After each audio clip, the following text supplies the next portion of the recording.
Welcome back. Grab yourself a good cup of coffee or tea and let's grab your to-do list. Now, you might be at work or you might be at home, but right now we're going to focus on a work to-do list. But this is applicable to home life as well. I want you to go through the exercise and make sure that your to-do list is up to date. Make sure that you have everything that is on your plate right now listed on this particular sheet, or you can use an electronic to-do system, whatever works. Make sure everything is on there. Do not get overwhelmed on that list, because my hunch, knowing people like I do, is it's a rather robust list of things. Now, once you go through this and you look at everything, I want you to look at things that are basically, you could lose your job if you don't get these things done. And I want you to highlight those. Grab a highlighter, or if you don't have a highlighter, put a star by them. Now, again, hopefully that entire list is not stars, because if it is, then we've got a challenge ahead of us. But ideally, you want to figure out, okay, these are the really crucial things that need to get done.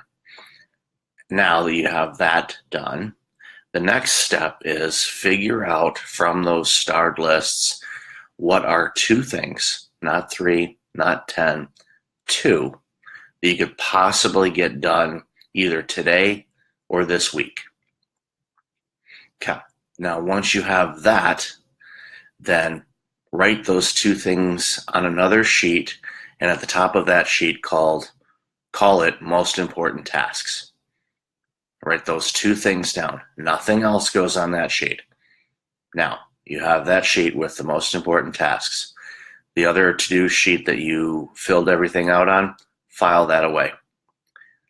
Now grab that sheet that has the 2 tasks. That's what you are going to work on.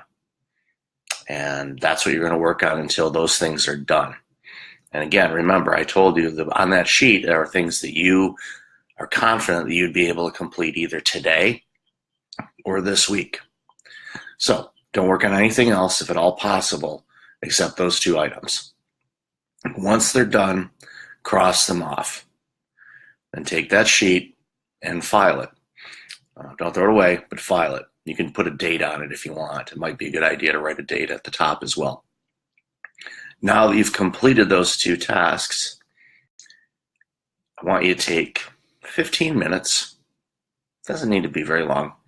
15 minutes and not do anything.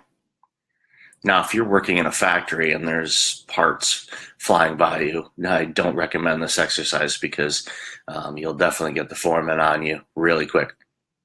But if you're in an office type of setting, take 15 minutes and just be. Don't do anything. If you're just sitting there staring off in space and you have a micromanager that asks you, what are you doing? How come you're not working? Then act as if you're doing something.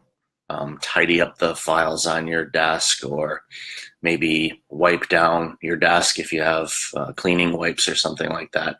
Get up and stretch, do something, go use the facilities, grab a cup of water. Just don't work for 15 minutes.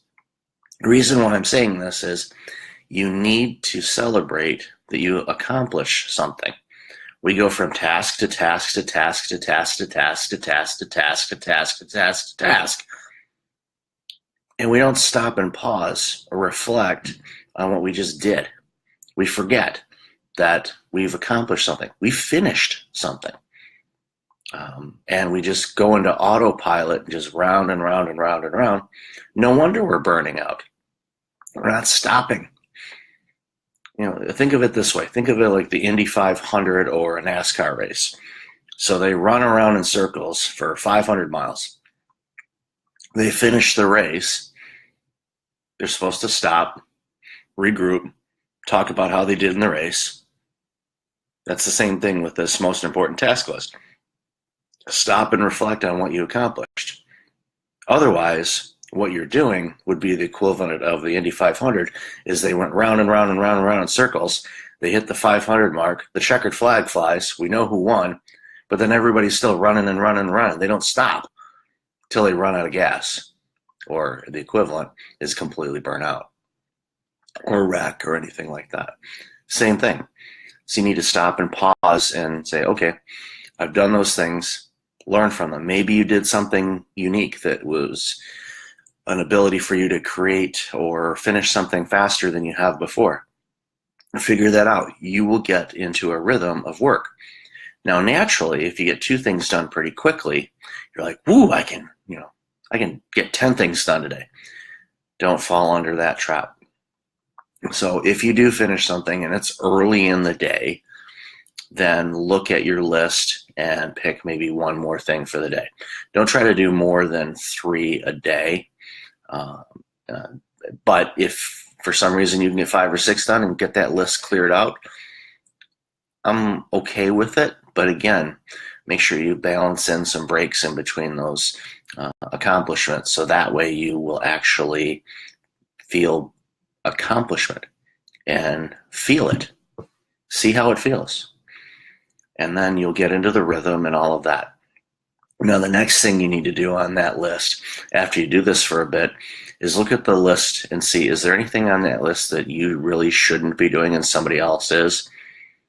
Highlight those as well, different color highlighter or a different symbol, maybe a box or a circle, whatever mechanism you do to track. And when you do this, you can then talk to your supervisor and say, I think this person would be better to work on this, and here's the reasons why. But also show your boss, look at all the things that I've accomplished. But these things here, I think Jill would be able to do them better. And she probably has capacity to be able to do that. Now, that could be a slippery slope because your boss may say, well, you're getting everything else done. Why don't you want to do that? I have 1 phrase for you for that. Resume.doc. If you have a micromanaging boss like that, that's not the best environment in the world for you to be in. There's other opportunities out there. Go find them. Hope this is helpful. If you have any questions, comment below. Be more than happy to help you on anything I can. Until next time, be well.